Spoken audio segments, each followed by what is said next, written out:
topik hari ini adalah tentang Ask Me Anything. Jadi teman-teman mau ada pertanyaan tentang saham, tentang trading plan, tentang market atau apapun itu, just let me know gitu. Jadi sekarang saya akan standby langsung ke komen.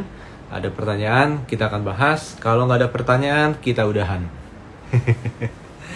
Oke, sambil saya lihat-lihat ya. IHSG seperti apa? Composite. Oke, nah jadi kurang lebih pada dasarnya market kita itu masih uptrend loh teman-teman loh, masih sangat uptrend. Karena apa? Karena market kita tuh berada di atas support level 7.000 sampai 7.070 itu masih uptrend. Jadi kalau teman-teman lihat nih di sini, nah lihat ya di sini ya, ini nih indeks kita tuh berada di atas support nih kemarin nih. Kemarin ketika koreksi, ini ada garis biru titik-titik, itu tuh support teman-teman. Itu support 7.070. Nah, jadi jangan sampai kita itu terlalu reaktif dengan pergerakan harga, apalagi sentimen ekonomi global dan lain sebagainya. Pada dasarnya, oke, ada pertanyaan silakan. Nah, dari Pak Deka Anggawira, kok IHSG menuju all time high baru ATH? Yes, most likely kelihatan seperti itu. Karena indeks kita itu akan menguji resist yang cukup penting, itu di level 7257, 7260 lah ya, 7260. Lalu ada juga resisten setelahnya itu di level 7355, 7260 sampai 7355. Artinya ketika indeks sampai ke area tersebut, itu relatif mungkin akan banyak tekanan, lebih kuat daripada penjual. Kalau Anda merasa nggak nyaman, Anda jual. Tapi kalau indeks atau saham itu nggak turun-turun, maka ada pembeli yang kuat. Dan ketika ada pembeli yang kuat, kita siap-siap hilang barang kalau marketnya rally. Nah, itulah kenapa apapun yang saham yang kita miliki, pantau level supportnya. Selama harga saham berada di atas support, pada dasarnya kita masih tetap bisa layak untuk simpan, untuk hold, dan tidak terlalu reaktif, teman-teman. Yang jadi masalah tuh kita tuh reaktif terhadap berita. Hari ini ada berita A, reaktif jual atau beli. Hari ini besok ada berita B, reaktif jual atau beli. Reaktif itu biasanya hasilnya nggak bagus. Kayak gitu ya teman-teman ya. Reaktif itu biasanya hasilnya nggak terlalu bagus. Oke, lanjut. Ada pertanyaan nih. Ya kalau nggak ada udahan dong kita. Kosong. Nah, dari Toko Novi, Antam Pak, dengan rumor yang ada dan RUPS yang bentar lagi, gimana pergerakannya? Antam itu pada dasarnya sekarang ini lagi berada di area koreksi. Jadi pada dasarnya ini belum bisa diomongin. Jadi saya pribadi, kita di Galeri Saham itu bukan tipe orang yang karena saya suka sahamnya, ada orang mau beli nanya, saya akan bilang udah beli aja, enggak gitu loh. Kita tetap membatasi diri kita untuk apa? Oke, walaupun saya merasa ini ada potensi di saham ini, tapi kalau harganya belum begitu stabil, saya akan cenderung bilang tunggu dulu, wait and see dulu. Demikian juga dengan di Antam. Jadi di Antam ini teman-teman, pada dasarnya kita perlu memantau pergerakan harga dia untuk bisa bertahan di atas level 1970. 2 hari lagi deh. 2 hari lagi kita lihat 2 hari bursa. Kalau dia bertahan di atas 1970, maka itu bisa menjadi momen untuk reversal. Tapi nggak sekarang, nggak besok gitu loh. Jadi kita lihat beberapa hari ke depan. 1970. Jadi kalau dia bisa bertahan di atas 1970, maka targetnya berapa, Bu? Targetnya kurang lebih ke EMA 200. Teman-teman pasang EMA 200, itu ada di kisaran sini nih. 2200-an. 2220 itu jadi targetnya. Dan yang paling menarik adalah kalau Antam itu bisa melewati 2200, maka cenderung dia akan bergerak cakep. Tapi enggak. Jadi gini, kalau ditanya Antam bagus nggak? Kita melihat prospeknya menarik, potensi upside-nya menarik. Asal, nah di sini asalnya ini belum terpenuhi. Itulah kenapa kita bilang wait and see dulu, tunggu apakah dia kuat di atas 1970. Oke, lanjut ya. Lanjut, di sini ada pertanyaan lain nggak? Dari Pak Aceh Pabi. Suku bunga BI apakah berdampak pada saham perbankan, Pak Rio? Well, lihat aja Pak, hari ini gimana? Lihat aja hari ini gimana? Kita coba lihat ya. Hari ini kita lihat nih, saham BCA naik Pak, 0,6%. BNI flat.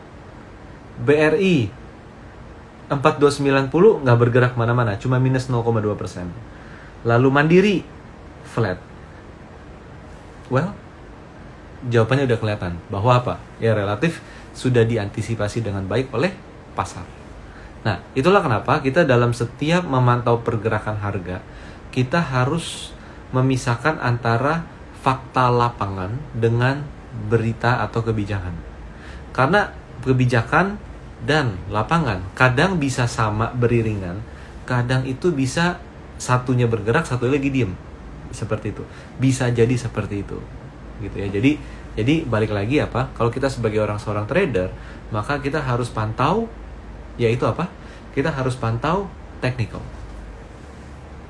Lanjut dari BioGreen. Bagaimana dengan Big Banks? Apakah akan capai all time high? Nah, ini relate dengan pertanyaan dari Pak Acep tadi ya. Jadi pada dasarnya kalau teman-teman lihat, coba buka gini. Teman-teman coba buka BCA, BRI, Mandiri.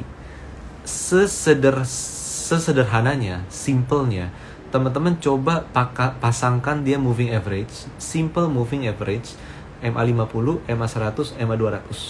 Coba dipasangin. Kalau saham-saham tersebut berada di atas MA tersebut, maka cenderung uptrend, teman-teman. Cenderung uptrend. Tapi kalau saham tersebut berada di antara MA50, 100, 200 gitu ya, harga sahamnya di sini-sini, maka dia cenderung akan sideways dulu. Bisa jadi uptrend nantinya, tapi bisa juga jadi downtrend. Tapi dia cenderung sideways dulu. Oke? Lalu ada lagi apa? Misalnya kayak Mandiri. Coba dilihat. Apakah Mandiri berada di atas 3 moving average dan arahnya naik semuanya? Maka kita bisa lihat bahwa BCA, Mandiri itu tuh cenderung uptrend dan bagi saya sangat mungkin mengalami all time high. Tapi nggak segera ya, saya nggak bilang segera, tapi jadi saya bilang all time high bukan berarti besok beli, bukan gitu. Cuman secara tren tendensinya bisa ke all time high. Oke, lanjut ya. Apa lagi di sini? Kok udah turun?